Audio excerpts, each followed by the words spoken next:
Hi, I'm Dave Waddell. I've worked for the past 30 years helping schools improve the environmental health and safety of their science, art, and technology programs. As an offshoot of this, I've helped amateur and professional artists stay healthy and protect the environment while creating vibrant art. As you can see in front of me, we have a bunch of ceramics pieces. This is a terrific studio where people can come and make ceramics. And what I want to talk about today are the colorants that are used in the ceramics. As you can see, most of these pieces here are colored, and what they use are glazes to make these colors. Glazes can either contain non-toxic materials or toxic materials. So how can you figure out if the glazes you've got contain toxic materials? Well, what you need to do is you need to dig around in the boxes where your glazes are and lift them up and read the labels. Sometimes they don't have labels, but if they do, quite often they will have health warnings. And what you want to look for is words like caution, health caution, or a California Proposition 65 warning that it contains a reproductive hazard. In this case, we found a small container. It's got a health caution label, and on the side we can read that it contains cadmium and lead, and soluble lead. Both cadmium and lead are neurotoxic compounds. Cadmium in particular is a very powerful carcinogen, can cause cancer, especially if breathed in a dust form. One of the things we urge people to do, especially if they have children doing pottery, is try to avoid lead and cadmium and other toxic heavy metal containing glazes. If you're going to work in ceramics, you're going to be working with clay. You have a couple options for how you can do that. One is you can work with dry clay and mix it up yourself. The problem with working with dry clay is you're going to generate a lot of dust, and that dust is going to contain crystalline silica. You don't want to inhale crystalline silica because eventually it can cause impairment of your lung function through and possibly silicosis, which can lead to a serious lung disease, maybe even lung cancer. One way to avoid breathing silica dust in is to get your clay pre-wetted, like in the block right here. Pre-wetted clay generates no dust until you finally end up using it. So at least in the initial process, you're not going to be inhaling any of that silica dust. Once you use the clay, however, and it dries out, at that point you've got the chance of there being new dust being generated after it's dried. So how do you avoid breathing that in? Well, you can wear respiratory protection, but the easiest way is to use a shop vac, like this one here, that has a HEPA filter, a high efficiency particulate filter on it. That will filter out that fine dust and keep it from getting resuspended up into the air where you could breathe it in again. After you use the HEPA filter shop vacuum, then you can go through with a mop and wet mop your floor to pick up the very last of that dust that may be down there that the vacuum couldn't get. This is a way to keep your studio clean and to keep that silica dust out of your lungs. So we've been talking about clay and trying to keep the clay dust under control. The next step after you get your clay together and you've thrown your pot is now you're thinking about glazing it. In the process of glazing it, we run through the same issues with trying to keep the dust down. Why are we concerned about the dust with glazes? Well, because many of the glazes contain potentially toxic heavy metals in them. The metals are the things that add the color. In the case of this particular glaze, the copper carbonate, it's beautiful blue-green color, but it's the copper dust that we are concerned about. Fortunately for people, copper is not particularly toxic, but for fish and other aquatic wildlife, copper is very, very toxic. So this is a compound where we want you to be careful about your own health by not breathing in the dust, but we're very concerned about what you do with any water that's contaminated with this copper glaze because it's in solution, and if you pour it down the drain, it's going to be going to either the sewage treatment plant or a storm drain, where it can cause problems with any of the aquatic life that are downstream. So it's very important to know whether the glazes you're working with contain any toxic heavy metals in them. And if so, that you're very, very careful about how you handle them to protect yourself from breathing the dust that may be generated from working with them, and how you also handle them after you're done creating them or working with them, so you're not sending these toxic compounds down a drain where it can cause problems downstream. So I mentioned that you don't want to put toxic heavy metal glazes down the drain when they're wet. What do you do with them? If you can't pour them down the drain, how can you manage the rinse water that you've got when you're cleaning out your glaze buckets? What we'd like you to do is pour it into a 5-gallon pail, kind of like this one here, and just let it sit and let it evaporate that water away so those metal sludges can settle down the bottom and start hardening up. They'll eventually get kind of like this one here, where you've got some rock hard glaze and clay mixed together down here.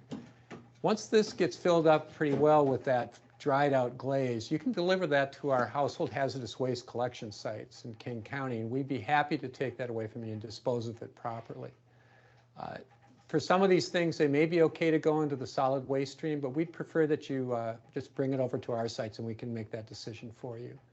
Most of your glazes are going to be non-toxic, but if they contain any of those toxic metals I talked about, we really want you to go through this process and evaporate the water away and concentrate those glazes down and bring it to us for disposal.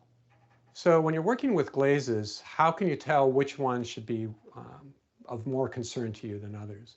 So which metals should we watch out for? There's a series of different metals that are of concern. Mercury and lead are two of the more famous ones. Cadmium is another one that we're very concerned about. In the room here with us, we have iron chromate and potassium dichromate. The chromium compounds, especially the chromate compounds, are known carcinogens, much like the cadmium compounds. These are things where it's not a question of whether or not they cause cancer. We even know what kinds of cancer you can get if you breathe these things in.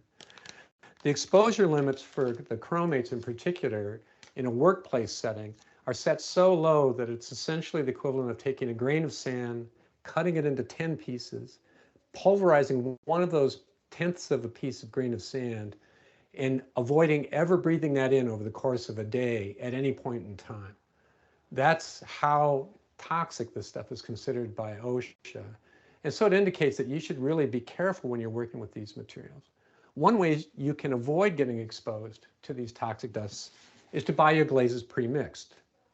Let somebody back at the manufacturing facility or distribution facility do the mixing at their location where hopefully they have good respiratory protection programs in place.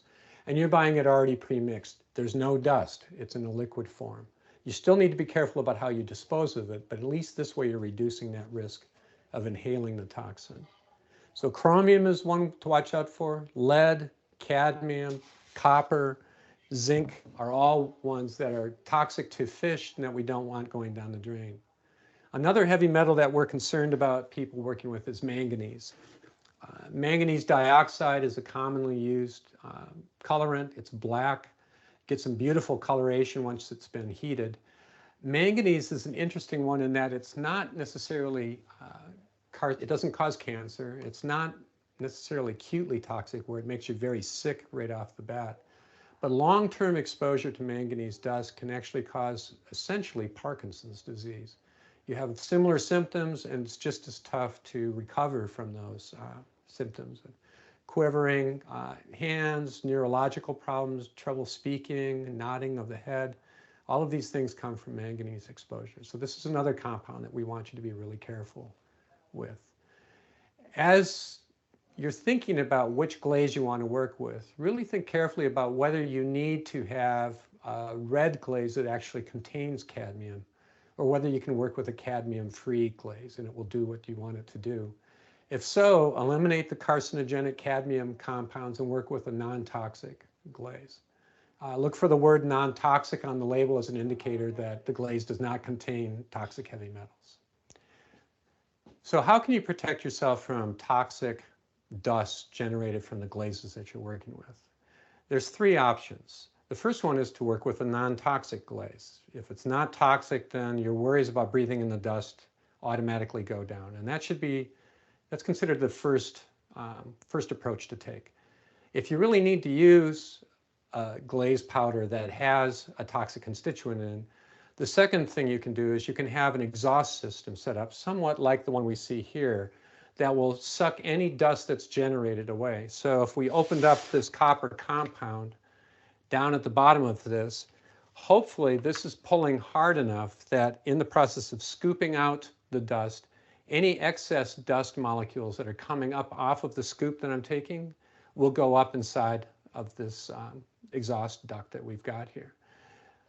There's a fine balance. You want it to pull well enough that any random dust molecules or any vagrant dust motes are going to be pulled up, but it's not going to actually pull so hard that it's going to suck all of the powder out of the scoop that you've used. Quite often what we find is that these exhaust ducts are not pulling as well as they should. For about $80 online, you can buy an air velocity meter. And your goal is to find that it's pulling somewhere around about 100 feet per minute. That's a really nice exhaust rate that we should look for when we're buying one of those things.